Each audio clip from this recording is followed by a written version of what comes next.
brother Kendrick. So Kendrick is a professional boxer.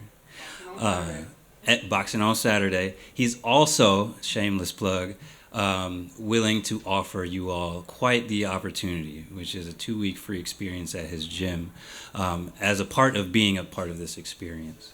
So for anybody who wants to get their fitness on, please check out this man. He looks great with or without clothes on. And he can teach you what it does when it comes to knocking a motherfucker out, okay? So, Kendrick, please, Chicago native, come on through.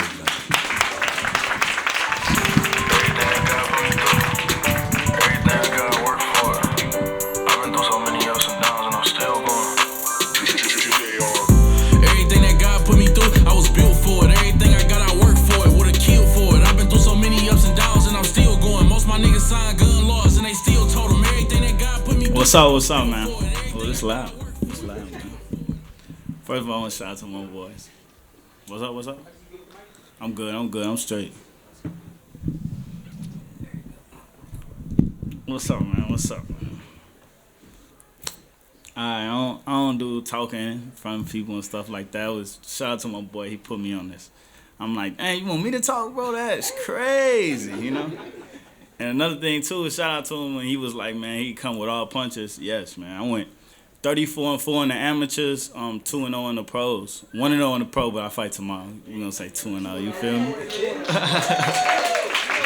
But I think I had a little blood and nose before, a little stuff, but training with this guy, Malik, man, 3 weeks ago, I had my first swollen jaw. I said, I fought real fighters, training and never had this, never had a swollen eye, swollen nothing. I'm like, whoa, but the guy, like he say, he come with the punches, man, and I'm training them, so yeah, that's just what it is, man. My name Kendrick, though, Kendrick Watkins. I'm a professional boxer now. I really love football. I grew up north side of Chicago, Rogers Park, Lincolnwood. Yeah. So if y'all from that. My gym is called The Trenches. Most people like, man, The Trenches, north side. Yeah, it's trenches. It's on the north side. It's trenchers. It ain't the top 10, like, it ain't in the top 10 neighborhoods in Chicago, though, like, the worst. I ain't gonna lie to y'all. I ain't trying to, you know what I'm saying? But it's still Chicago. But, yeah, so I grew up, no mother, no father, took it out of the hospital, my grandma, and on the north side, just trying to grind, trying to find it. East West wasn't good in school, kept trying, fight through that, and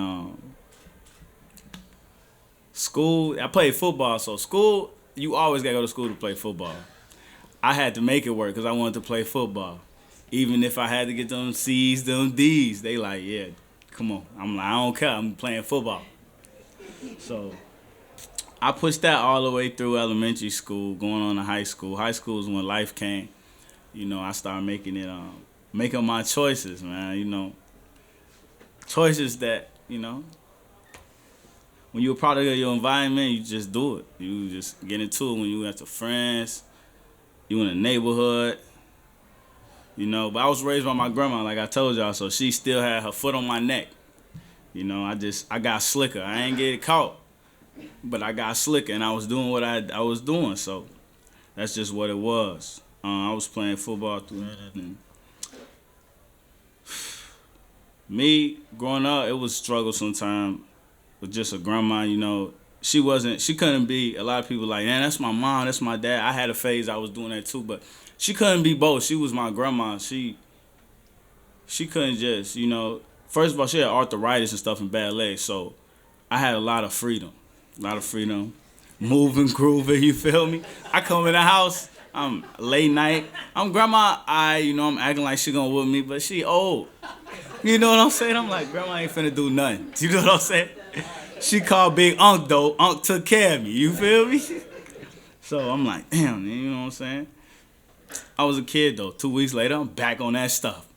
BS, you feel me? So coming up, struggling, doing what I do. You know, I never was a talk person. Never thought I would be a leader or anything. I'm playing football. I'm with the guys.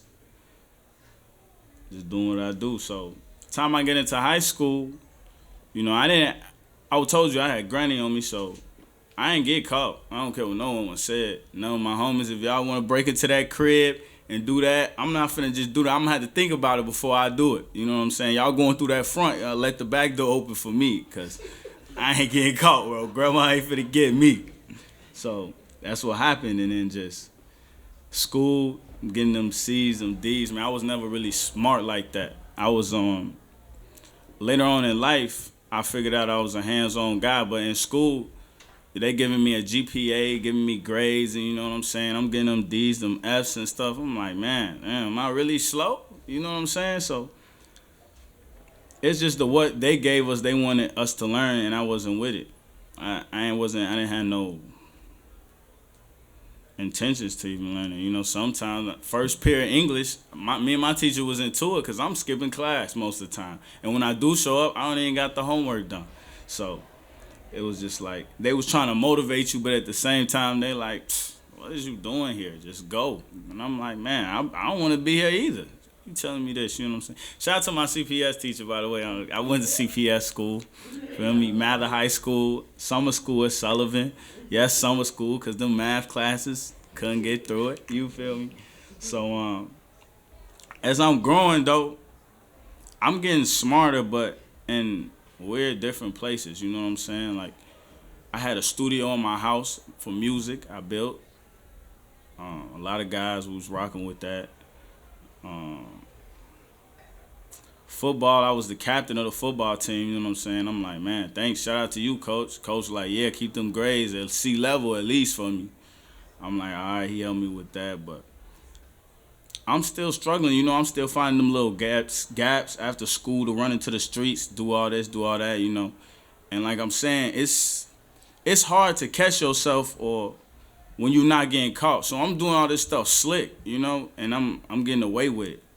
I'm getting away with this stuff. So it's like no one's ever there to tell me like, hey, you gotta chill out, bro, before something happened.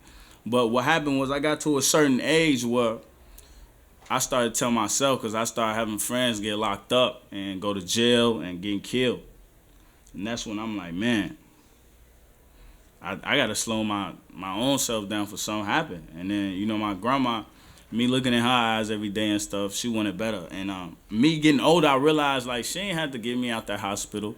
My father died when I was 6. My mother, she was always on drugs and alcohol, so I never really knew her. To this day, I probably only seen her 12, 15 times. So it's like, even though I know her today, we never had a relationship. So it's like, I respect her as a mother, but I just don't have a relationship, and that's just what it is. And that's just what it is. So in life, I'm just grinding, pushing through, and looking at my granny like, man, she really want this for me. But at first, as a young kid, I'm like, man, it's just life. And growing up in Chicago too, especially with the statistics, as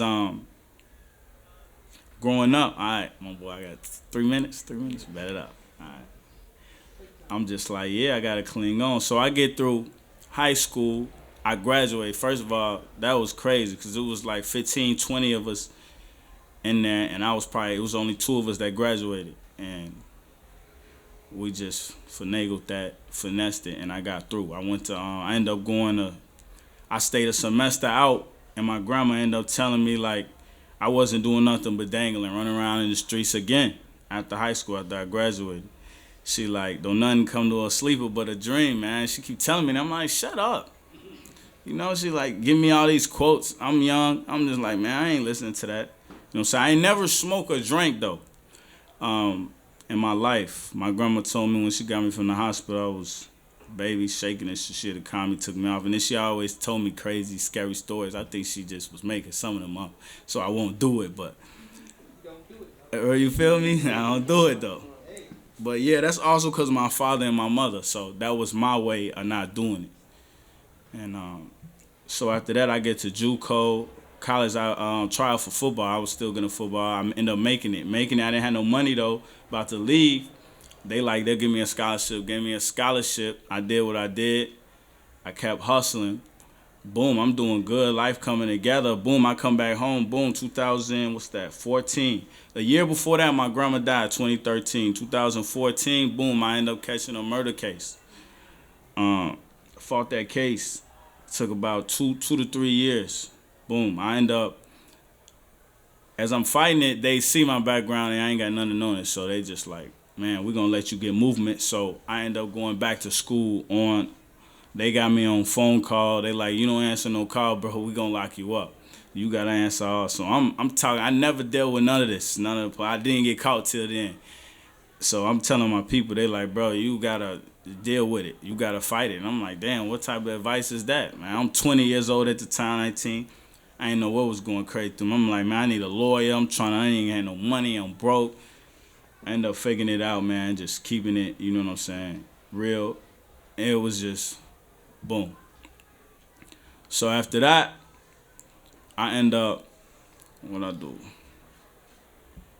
I finished college, JUCO, and then after that, I didn't know what to do. I just graduated. The football team was dropping me for the murder case. So I'm like, damn, where do I go? I started boxing. I was in North Dakota.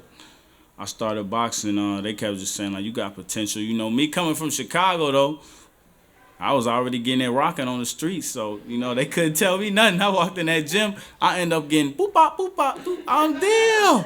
This ain't the same type of fight. He like, young fella, listen, you know, I'm thinking strong muscles will work. It ain't work. But we end up taking it on a ride, and I end up grinding again to the top, beating Golden Gloves. They just listening to them guys. And I ended up coming back to the city and just trying to make a way. I ended up building a gym.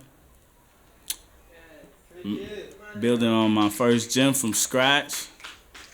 And making a way for people, man. For other guys these young brothers on the streets. Trenchers that I see that need a way or whatever. And even for other people too. It's called Trenches Boxing and Fitness. So it's not just for one kind. We got all type kids, adults, firefighters, all type of people in there. So. And it's like, my boy Malik, we a family there. You know what I'm saying? So we get it done, whatever you need, whatever fitness goes. And me just building that gym is what made this guy coming to me talking about, you gonna talk? Because I be in there motivating the people, talking, and just doing what I do best. I never would think in life I'll be here. But it's just the way it happened. Appreciate you. All right. Kendrick, same thing running. Does anybody have questions for my brother? It's my boy Rich going. Here we go. I guess I can speak up. Go ahead. Yeah. So I'm just seeing the journey of this young man because we come from the same neighborhood, and I've seen him through adversity. Okay, I've seen my man through adversity. I've seen him through the good times, the bad times. We used to hoop at the YMCA. I don't know if you remember that. Man. But we was too young. It's like 13 years old. Just genuine brothers from our environment. This is a guy who's taken all the cards against him and has built something strong to last for a long time. A legacy. A strong foundation with good purposes and principles. So I also want to tell you, bro, you're an inspiration. During the pandemic, it was a time where a lot of us hit like depression. Didn't know which direction to turn in. Didn't really know where to go. He opened up his first trenches was in the garage. Remember that? Yeah, that's that. It was in a garage. A little like skeptical ass, like little like Yeah. I promise you, like he opened the garage and it's dark. It's a broke down, dusty car right Trenches. there. You gotta follow him up a ramp. It's black. And I'm taking each step like, bro, where's you taking me? But like on some Rocky Balboa stuff, like the weights is not modern, it's all old, it's all rusted, but that still motivates you to get it out the mud. That still motivates you to focus on the bigger picture, the common goal. So he's created dirt and turned it into diamonds. But I also wanted to ask you, what is your motivation today? What is your motivation to keep going? What is your motivation to not stop? My motivation today, man, I got a lot of motivation, man. Just keep growing. My son, I got a 3-year-old, Zion. My gym, man, I can see it keep expanding on my supporters. every month, I'll say every 2 months, every month, it's getting big. And like he said, my gym was none at first, and it wasn't even my stuff. I was getting it all donated and still getting donations, so I just appreciate that. So that's motivation too, that seeing that people's rocking with the movement. So, and like my boy, he told me to come speak about it here. I'm like, man, that's motivation. You feel me? You, as 30, I didn't even remember that. He talking about we hooping. I always knew about him or seen until we got older, till we really talked. You know what I'm saying? And it's just like that. In the neighborhood, it was like that. So that's the motivation. So I got one for you. When you think about, you got Zion, you got your 3-year-old, you got yourself, and we're all made up differently, right? We're not all straight A students. We're not all public speakers. If there are 3 ingredients that make up who you are, what are those 3 ingredients? It can be things like tenacity, curiosity, whatever. What are those 3 ingredients that, if you could make a recipe that was you, what would it be? Energy. Take it on. And don't care about what anybody say. You know? A lot of this stuff what I was doing was corny to a lot of the street guys I was rocking with. I'm like, bro, you finna do that, bro? You tripping. You tweaking. I'm like, man, I gotta start a movement or something. It was a lot of people that wasn't rocking with it too. That's what's gonna make you. That's what's gonna make you put it all together. You ain't just gonna have all good ups. You gonna have the people that's not rocking with it, but at the end they still gonna watch you. So keep grinding. Grandma's hand clapped in church on Sunday morning. So can you talk a little bit more about Grandma? Granny, man. Yeah, come on. Now, she from Cabrini Green in Chicago. She harder than me. Out west. Grandma, she had 9 children of her own, so shout out to her for even taking me again. She took me and my little sister out the hospital. She died from cancer. My first fight out came out in pink. The pink ribbon knocked them out 2nd round for Grandma.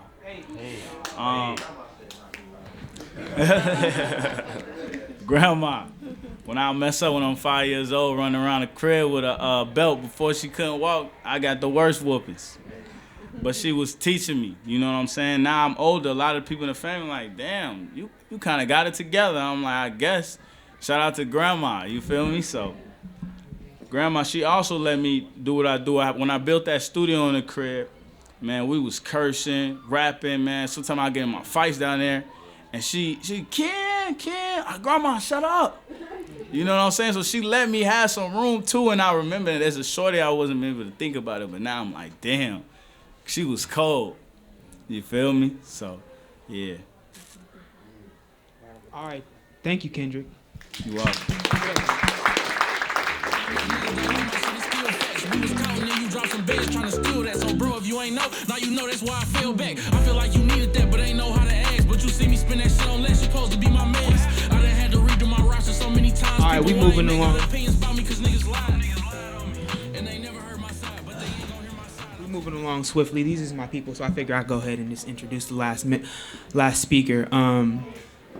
As soon as I got out here to Chicago, I was put on with like people you should know. It was actually the first time I got out here to Soho, and this brother, man, he's been my connection to Chicago. You know what I mean? He's been putting me on where I should go, where I shouldn't go, and I've been able to sit back and watch his journey. And it's just, it's just something about being able to be with a brother that you know you can connect with and go there with.